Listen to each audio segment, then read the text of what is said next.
College is not all about getting a degree, but it is also about living a life. Hello दोस्तों, स्वागत है आपका आपके अपने YouTube चैनल पर।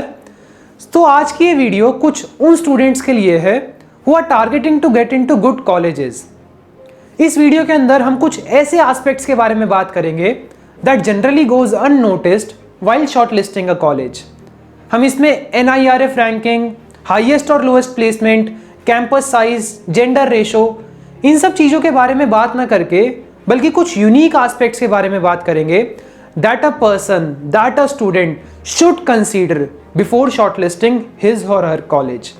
अ small disclaimer, we will not be discussing how to get a wife out of your college as mentioned by Warikoo in one of his tweets, but हम इसमें बात करेंगे कुछ कैरियर रिलेटेड एस्पेक्ट्स की that can give a person exponential growth in his career. So without any further adieu, let's get started. तो चलो यार जल्दी से वीडियो शुरू करते हैं। ये वीडियो यार एकदम ऑनेस्ट टॉक है। What ever I have learn at college during these past years, वो सब आपके सामने एकदम ट्रांसपेरेंटली बताऊंगा। Because I have seen people वो सिर्फ प्लेसमेंट्स के पीछे भागते हैं, सिर्फ NIRF रैंकिंग के पीछे भागते हैं, बट ये एस्पेक्ट्स को भी कंसीडर करना इक्वली नेसेसरी है ताकि आपकी ग्रोथ हो पाए। So let us start with the very first point, which is the alumni network. It is a very common saying that your network is your net worth.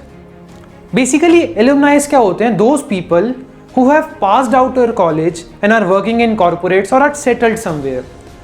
अब एक आप बात समझिए, आपके कॉलेज के पास आउट्स, आपके सीनियर्स, वो कितनी ज़्यादा ग्लोबली एक्सपैंडेड हैं, उससे अल्टीमेटली आपके कॉलेज की रीच ही बढ़ रही है।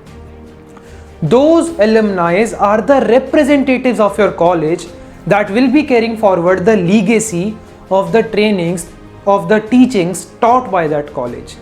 So it becomes equally important कि आपका alumni network कितना strong है, because alumni are something that will help you every single time. Let it be college को अगर financial assistance चाहिए, अगर college को trainings organize करानी है, let's say juniors को अपने seniors से connect होना है for understanding what is going in the industry and all other stuff, उस केस में काम आएंगे आपके alumni। So the very first point will be how strong is your alumni network. The second is clubs and societies. देखिए मेरा मानना है clubs and societies are something that will help in your overall growth and development. काफ़ी colleges के अंदर क्या होता है, कुछ इंटरनेशनल चैप्टर्स खुले होते हैं। लेट्स से काफ़ी सारी सोसाइटीज़ और क्लब्स होते हैं। Let's say IEEE, ACM student chapter, Google developer code, toast masters, TEDx के चैप्टर्स और काफ़ी कुछ होता है। तो ये जो क्लब्स और सोसाइटीज़ होते हैं, they help you in gaining the soft skills that are required in the market. जब आप एक टीम के साथ काम करते हो, आपकी टीम बिल्डिंग स्पिरिट डेवलप होती है, आपकी टाइम मैनेजमेंट की स्किल्स अच्छी होती हैं, आपके अंदर लीडरशिप स्किल्स आती हैं, आपके अंदर कम्युनिकेशन स्किल्स आती हैं, एंड एक आप ओवरऑल एज अ पर्सन आप डेवलप होते हो। So second point will be the quality of clubs and societies that are there in the college. The third is exposure and location of college. देखिए मैंने अपने 2 साल के अंदर क्या सीखा है, जितना ज़्यादा कॉलेज की एक अच्छी कनेक्टिविटी होगी मेजर सिटी से, उतना ज़्यादा आपके पास ग्रोथ का चांस रहेगा। कंसीडर करिए जब हम कॉलेज के अंदर जाते हैं, और very first priority is getting a placement, but क्या होता है टाइम के साथ इंटरेस्ट चेंज हो जाते हैं, which is a natural human habit. Consider करिए आपको गेट देने का मन है, आपको लेट से आपको कैट की आपको ट्रेनिंग लेनी है, आपको PhD के लिए प्लानिंग करनी है, आपको मास्टर्स के लिए प्लानिंग करनी है, आपको GRE GMAT की ट्रेनिंग लेनी है, आपको UPSC की प्लानिंग करनी है, and you need to take some coaching. तो इट बिकम्स क्वाइट डिफिकल्ट कि अगर आपका कॉलेज कहीं रिमोट एरिया में है तो वहाँ से कई बार कनेक्टिविटी नहीं बन पाती। So the third point will B आपके कॉलेज के अंदर कितना एक्सपोजर है, how globally it is connected, how locally it is connected, and कितनी आसानी से वो सिटीज़ के साथ कनेक्ट हो पा रहा है। तो थर्ड पॉइंट एक ये भी कंसीडर करने वाला होता है कि आपका कॉलेज कितनी अच्छी तरह कनेक्टेड है सिटी से, ताकि आप एक एक्सपोजर ले पाओ वहाँ का। The fourth is labs and infrastructure. See labs वाला एस्पेक्ट जो टेक्निकल नॉलेज के अंदर जाना चाहते हैं या जिनके अंदर प्रैक्टिकल काफ़ी ज़्यादा नेसेसरी होता है, वहाँ पर labs play a crucial role.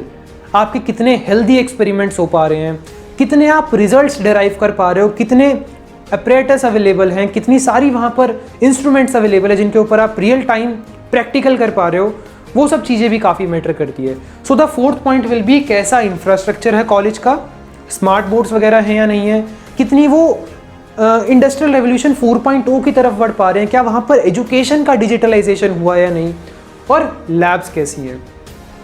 The fifth point will be quality of faculties and cooperative staff. Quality of faculties, आपके फैकल्टीज कैसे हैं, उनकी रिसर्च प्रोफाइल कैसी है, whether they are having a research inclination in their life और not, वो students को कितना मोटिवेट कर पा रहे हैं एक एज अ पर्सन ग्रो होने में। And the next point was cooperative staff.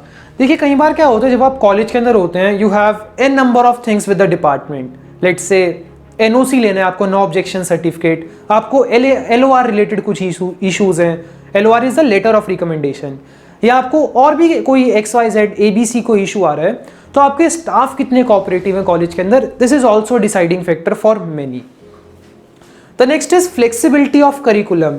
अब कई बार क्या होता है कॉलेजेस के अंदर एक जनरली एक ट्रेडिशन होता है इलेक्टिव्स एंड मैंडेटरी सब्जेक्ट का, जिसे हम कोर सब्जेक्ट्स बोलते हैं। So electives are the flexible subjects that you can choose as per your interest and there are core subjects.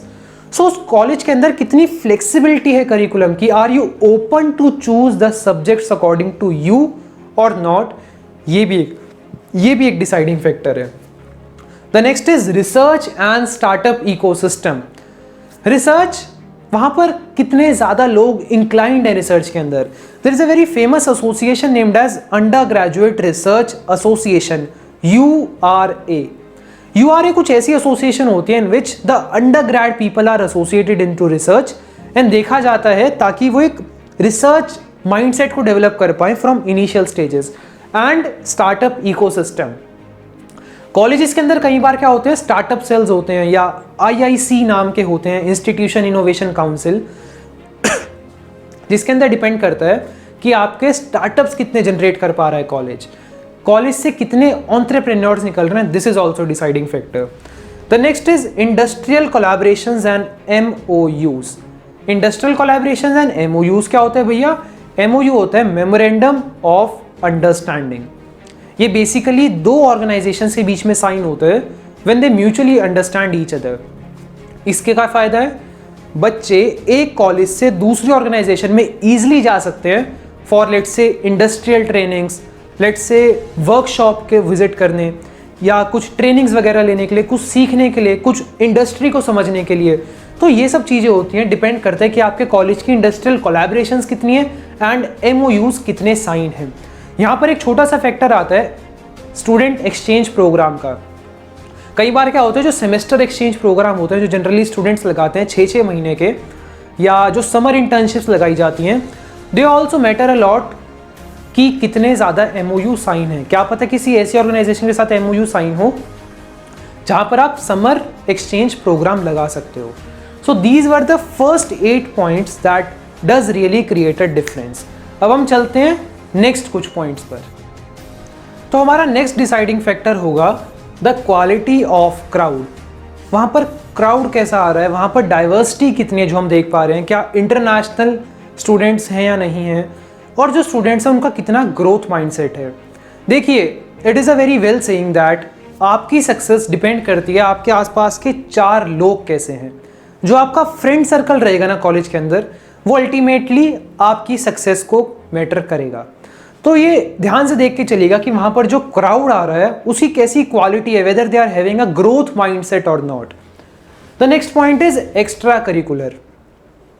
क्या होता है जब हमें कॉलेज के अंदर एक्सपोजर मिलता है कुछ अलग अलग चीज़ों का, let's say swimming, let's say sports activities, और लेट्स से थिएटर एक्टिविटीज़, ये जितना भी एक्स्ट्रा करिकुलर, लेट्स से हमारा टाइक्वांडो होता है, मार्शल आर्ट्स होता है, या बहुत सारे एक्स्ट्रा करिकुलर टाइप्स होते हैं, उनसे जब आप अपना आप को रूबरू कराते हो, when you are expose to such activities, you get to know more inclined domains. आपको बहुत नए नए डोमेन्स के बारे में पता चलता है। तो एक्स्ट्रा करिकुलर कैसा है कॉलेज में, it is also highly recommended for people who are trying to shortlist their colleges. The next is participation in inter-college events and sports. एक बड़ी फेमस सी सेइंग है, घर की मुर्गी दाल बराबर। मतलब जब तक आप अपने कॉलेज के अंदर लिमिटेड हो, इट बिकम्स क्वाइट मुश्किल, इट बिकम्स क्वाइट डिफिकल्ट। आपकी एक्सपेंशन एक टाइप से रुक जाती है। तो कॉलेज कितने ज़्यादा इवेंट्स के अंदर पार्टिसिपेट कर रहे हैं विद अदर कॉलेजेस, और कितनी ज़्यादा स्पोर्ट्स की स्पिरिट है उस कॉलेज के अंदर, ये भी एक डिसाइडिंग फैक्टर होता है while shortlisting your college. The next is profile of placements. भैया आपने तो वीडियो के स्टार्टिंग में बोला था आप NIRF रैंकिंग, प्लेसमेंट्स, इन सब की बात नहीं करोगे, पर यहां पर ये पॉइंट जरूरी है। Placements and profile of placement, सिर्फ दो वर्ड का अंतर है, profile of, but it does create a difference. एक बात ध्यान से समझिएगा यार, इट डजेंट मैटर आपका कॉलेज 90% प्लेसमेंट दे रहा है, आपका कॉलेज 100% प्लेसमेंट दे रहा है, but the thing that matters the most is उन प्लेसमेंट्स की जॉब प्रोफाइल क्या है, whether it is in IT, whether it is in consulting firms और it is in core domain. I repeat, depend नहीं करता 90% placement है, 100% placement है। Thing जो मैटर करती है उन प्लेसमेंट्स की प्रोफाइल क्या है, क्या वो आपके सब्जेक्ट के साथ इंक्लाइंड है, क्या वो आपके डोमेन ऑफ एक्सपर्टीज के साथ इंक्लाइंड है या नहीं है। एक और चीज याद रखिएगा, कभी भी कॉलेज वाइज प्लेसमेंट पर मत जाइएगा। क्या होता है, कई बार ऐसी ब्रांचेस होती हैं जिनकी बहुत अच्छी प्लेसमेंट लगती है। There are branches that get huge placements, whereas there are some branches that don't even get a single placement. तो इन चीज़ों का ध्यान रखिएगा कि आप हमेशा ब्रांच वाइज प्लेसमेंट के हिसाब से जाएं rather than going with the overall placement. Got it? The next point is practical versus theory. देखिए क्या होता है, जब आप एक प्रैक्टिकल वाले कोर्स के अंदर इंक्लाइंड होते हैं ना, तो you got to know many such things that will be applicable in the industry. ये चेक कर लीजिए कि कॉलेज के अंदर क्या सिर्फ थ्योरी का एटमॉस्फेयर तो नहीं है, या वहाँ पर प्रैक्टिकल को भी इक्वल इंपॉर्टेंस दी जा रही है या नहीं दी जा रही। The next is updated and futuristic syllabus. देखिए ये जो पॉइंट है अपडेटेड एंड फ्यूचरिस्टिक सिलेबस, इस एक चीज़ को आप ध्यान से समझिएगा। जो NCERT आपने 7th 8th क्लास में पढ़ी वो अभी तक पढ़ी जा रही है, और शायद उसको आगे आने वाले बच्चे भी पढ़ेंगे। So it becomes quite important कि आप जो सब्जेक्ट्स पढ़ रहे हो whether they are updated with the market requirements और नॉट। जो आप सब्जेक्ट्स पढ़ रहे हो उनकी प्रैक्टिकल एप्लीकेशंस मार्केट में नहीं है या नहीं है। कहीं ऐसा तो नहीं जो आप सीख रहे हो कॉलेज में it is becoming obsolete in the market. So do check with the subject कि वेदर इट इज़ अपडेटेड और not. The next is majors and minors. क्या होता है, कहीं कॉलेज के अंदर it is a culture, it is a tradition कि जो आपको सब्जेक्ट पसंद है आप उसको साथ साथ पढ़ो, and college will be providing a minor degree in that as well. एक आपको मेजर डिग्री मिलेगी अपने मेन कोर्स की, and there will be a minor degree as well. तो एक ये फैक्टर भी हो सकता है कई बच्चों के लिए when they are deciding their college. The next is trainings to the students. अब इस चीज़ को एक बार ध्यान में रखिएगा कि the knowledge that you are gaining whether it is compatible in the market और नॉट, ये कैसे पता लगेगी when the students are exposed to skills, when the students are exposed to practical skills, when they are exposed to the skills that are required in the market. ठीक है, जब आप ऐसी skills को एक बार सीखते हो तो you get an opportunity to identify your potential and understand whether the skills are market ready, market friendly or not. तो trainings to students देखना एक बार कॉलेज की कैसी हैं। The next is presence of student council और student union. देखिए क्या होता है, whenever you are in college you are in direct contact with the students. So in case you need any help, in case you are need of any dire help, तो वहाँ पर जो आपका stand लेगा it will be the student council who will be representing you to the authorities. तो देखिएगा कि वहाँ पर स्टूडेंट काउंसिल है या नहीं है। The last point will be brand value and media presence. देखिए, कॉलेज की ब्रांड वैल्यू होती है उसके क्वालिटी ऑफ स्टूडेंट्स से, उसके एलुमनाई नेटवर्क से, that we have already discussed. Media presence एक बड़ी फेमस सी सेइंग है, एक बड़ी फेमस सी कहावत है, जो दिखता है वो बिकता है, जो दिखता है वो बिकता है। अब कॉलेज की ब्रांड वैल्यू और मीडिया प्रेजेंस का कैसे पता लगेगा? कॉलेज के कितने पॉजिटिव आउटकम्स हैं, कॉलेज के कितने प्लस पॉइंट्स हैं जिन्हें इवन मीडिया भी पब्लिश कर रहा है, कॉलेज कितना ज़्यादा एक्सपोनेंशियली ग्रो कर रहा है, कॉलेज उस एरिया के अंदर कितना फेमस है। तो the last point was brand value and media presence. तो ये कुछ वो पॉइंट्स थे that a student should consider before shortlisting his or her college. अब भैया हमने तो कॉलेज के अंदर एडमिशन ले लिया है, आप ये वीडियो थोड़ा पहले निकाल देते। गाइस डोंट वरी, हमेशा जो भी होता है ना अच्छे के लिए होता है।